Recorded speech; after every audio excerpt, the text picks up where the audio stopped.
주식 고수들은 딱 한 종목만 판다고 합니다. 오늘도 종목 대탐험을 해보는 시간이죠. 딱 한 종목. 오늘은 코스파트너스 김진경 팀장과 함께 이야기를 나눠보도록 하겠습니다. 어서 오세요. 네, 안녕하세요. 네, 안녕하세요.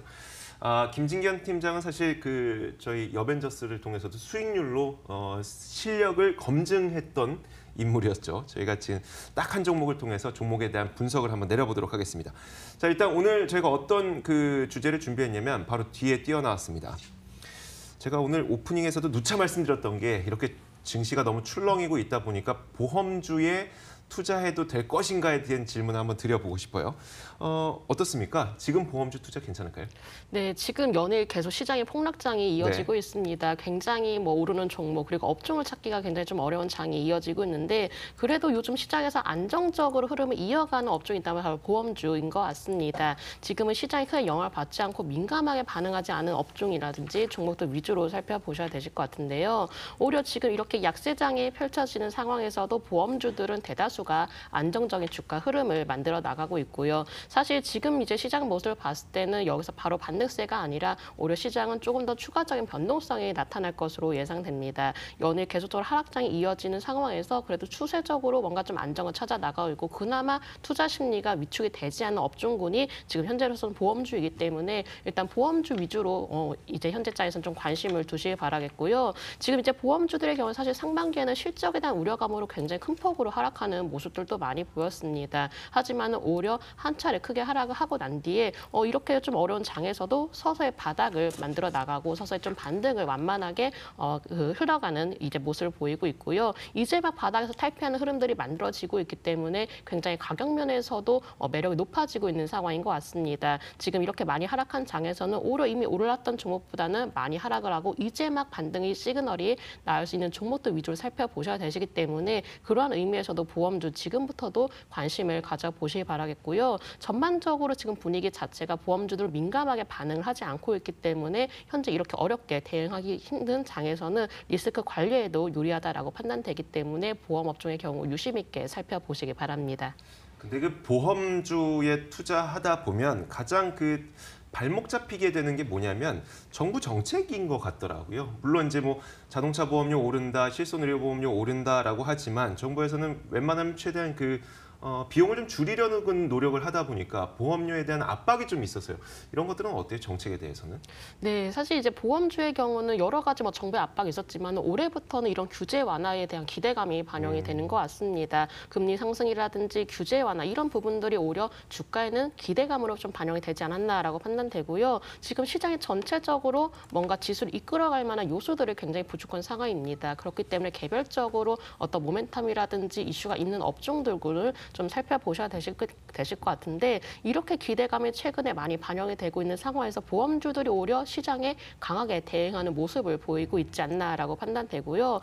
사실상 하반기 보험사들의 실적은 오히려 계절적인 요인으로 인해서 부진할 것이다라는 전망들이 나오고 있습니다. 네. 하지만 이 생각과는 반대로 오히려 그 금리 상승으로 인한 요소들이 주가에 반영이 되면서 우려감보다는 기대감으로 더 크게 반영이 되는 듯한 모습 보이고 있고요. 사실상 대표적으로 은행주라든지 보험주의 경우는 금리 인상의 대표 수혜주이기도 합니다. 전통적으로 이러한 좀 수혜적인 부분에 대해서도 투자 심리가 좀 쏠림 현상이 나오지 않았나라고 판단되고 지금은 워낙에 많이 하락한 상황이기 때문에 이미 우려감은 또 선반영이 되어 있기도 합니다. 그렇기 때문에 우려감이 이미 반영이 된 만큼 앞으로 기대를 할 만한 요인들이 이제부터는 주가에 반영이 되고 있는 것이다라고 보시면 될 것 같고요. 또 이제 실손보험 요율 인상을 통해서 어느 정도는 또 이제 수익률 증대를 예상하고 있는데 특히 실손보험 요율을 하게 되면은 생명보험사보다는 특히 손해보험사들 위주로 수익성 증대가 예상이 되는 것 같습니다. 그래서 전반적으로 보험주를 이제 봤을 때는 오히려 생명보험보다는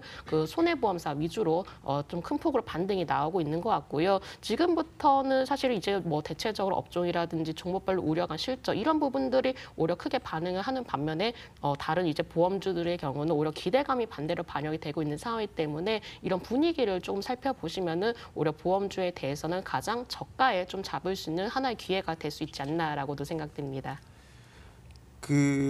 보험주가 실적이 부진할 것으로 전망되는 이유는 뭐였었죠?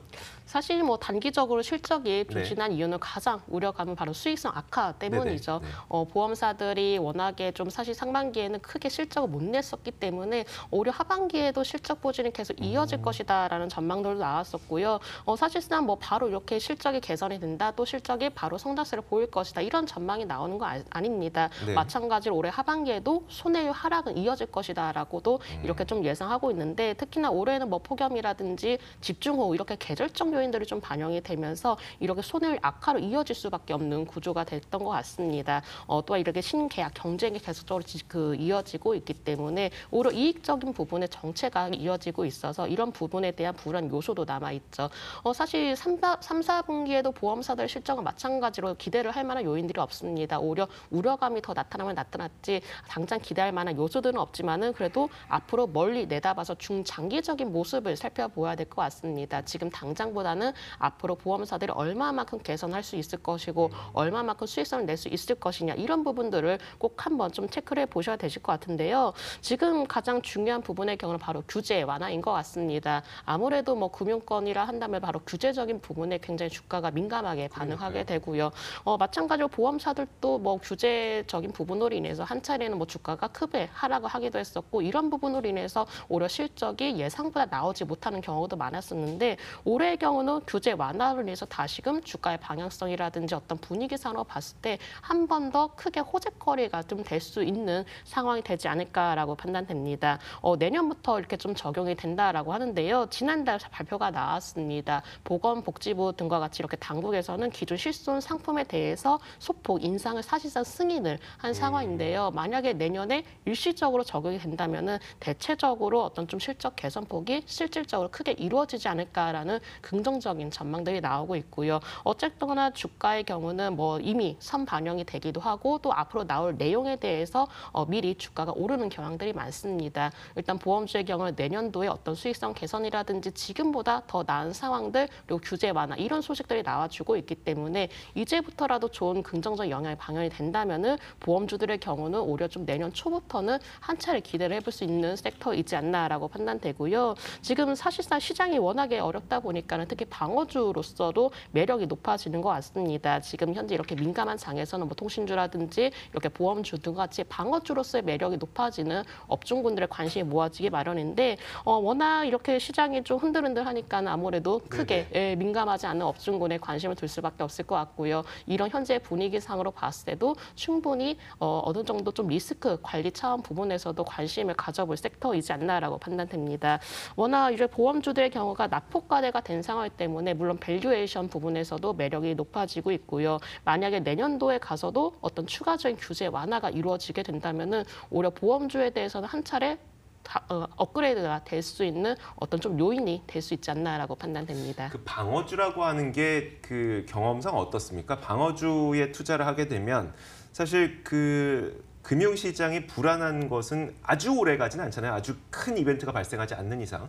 그럼 그 시장에서 그냥 하락을 좀 막아주는 정도였습니까? 아니면은 실제로 방어주를 투자하게 되면 남들은 하락하는데 나 혼자 수익을 낼 수 있는 그런 것들이었었어요. 사실 방어주 요소로서는 좀 수익성보다는 안정성 위주라고 보시면 될 것 같습니다. 시장이 워낙에 크게 흔들리고 있고요. 특히나 지금 시장 안에서는 올라가는 섹터를 찾기가 굉장히 어렵습니다. 그렇다면은 그래도 어느 정도 지지 라인을 좀 형성해주고 있고 크게 민감하지 않고 뭐 급락이라든지 너무나 변동성이 크지 않는 그 차원에서 방어주로서의 어떤 좀 매력을 찾을 수 있지 않나라고 판단되고요. 제가 그 질문을 드렸던 이유가 기대 수익률을 어느 정도 가져가야 되는지 사실 포트폴리오에 넣을 때는 내가 이 종목에 대해서는 어느 정도의 기대 수익률을 기대한다 이 정도는 또 갖고 있어야지 매도 시점을 또 잡을 수가 있거든요. 그래서 좀 질문을 드리는 거라서요. 네, 그렇습니다. 이제 보험주들의 경우 이제부터 서서히 반등이 나오는 모습들을 보였는데 워낙에 주가 자체가 크게 하락하다 보니까는 완만한 U자 패턴을 그려 나가기도 합니다.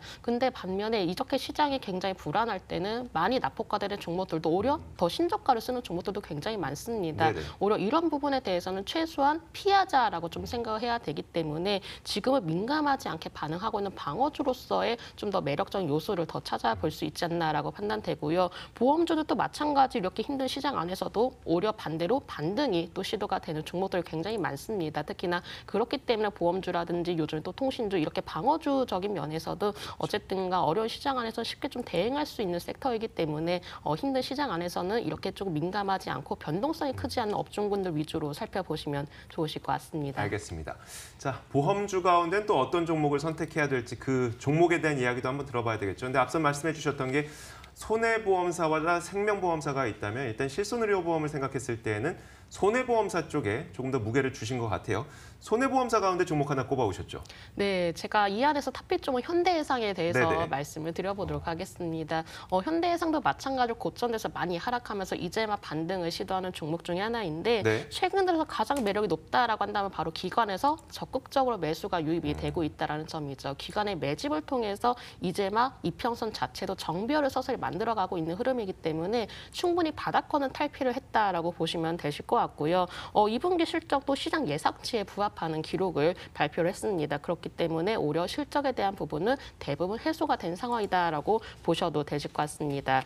상반기에 좀 부진했었던 어떤 뭐 차보험 손해율이라든지 또 사업 비율의 경우는 점차적으로 안정을 찾아 나가고 있는 상황이고요. 또 최근에는 경쟁사들과 어떤 좀 차별의 전략을 좀 세우기 위해서 여러 가지 노력을 하고 있는데 뭐 홍보라든지 마케팅을 좀 적극적으로 활용하면서 오히려 시장 점유율을 서서히 높이려는 계획들도 보이기도 했습니다. 특히나 이제 이철영 부회장이 이제 최근에 보험 산업에 다양한 IT 기술을 도입을 해서 인슈어테크 시대를 가시화를 해서 새로운 변화를 만들어 나가겠다라는 의지를 보이기도 했었는데요. 오히려 현실에 좀 안주하는 것보다는 새로운 어떤 기술 도입이라든지 새로운 방법들을 찾아 나가면서 각각 경쟁사들마다 오히려 더 뛰어난 차별화 전략을 만들려는 의지를 이번에 확인을 할 수 있었던 것 같습니다. 지금 현대해상의 경우가 물론 이렇게 보험 업종군 안에서도 좀 안정적인 흐름을 찾아 나가고 있다라고 하지만은 좀 더 멀리 내다봤을 때는 이렇게 여러 가지 변화를 통해서 얼마만큼 중장기적으로 성장 동력을 마련해 나가느냐라도 굉장히 중요하실 것 같고요. 지금 기술적으로 본다 하더라도 주봉이라든지 월봉상으로도 좀 더 중장기적으로 서서히 우상향으로 방향을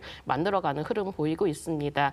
이렇게 어느 정도 저항 라인을 한 차례 돌파를 했던 만큼 추가적인 상승 가능하리다라고 보고 있고 최종 목표가의 경우 제가 46,000원 제시해 드리겠고요. 손절 라인의 경우는 21선 부근인 45,000원으로 제시해 드리도록 하겠습니다. 알겠습니다. 자, 혹시 그 현대해상의 경우에는 또 배당을 많이 주는 기업으로도 좀 인식하고 계시는 분들이 많으세요. 배당은 어떻습니까? 네, 배당주로서의 또 매력도 높습니다. 이렇게 찬바람이 불면 불수록 오히려 네네. 배당주에도 좀 관심이 몰리기 마련인데 대체적으로 현대해상의 경우에도 매년 꾸준히 배당을 실시를 했던 기업이고요. 올해도 마찬가지로 좀 안정적인 실적이라든지 여러 가지 새로운 사업군들을 조금 그 변화를 하려는 모습들을 보이고 있기 때문에 올해도 마찬가지로 연말에는 좀 배당주로서의 매력도 꼽아 볼 수 있을 것 같습니다. 네, 여러 가지 측면에서 지금 시점에 투자해 보면 참 좋을 것 같은 종목으로 저희가 현대해상을 꼽아봤습니다. 자, 보험주에 대해서 저희가 이야기를 많이 해드렸는데 이어지는 코너에서도 저희가 또 보험주 얘기할 거거든요. 또 계속해서 시청을 부탁드리도록 하겠습니다. 자, 오늘 딱 한 종목 코스파트너스 김진경 팀장과 함께 이야기 나눠봤습니다. 고맙습니다. 네, 감사합니다.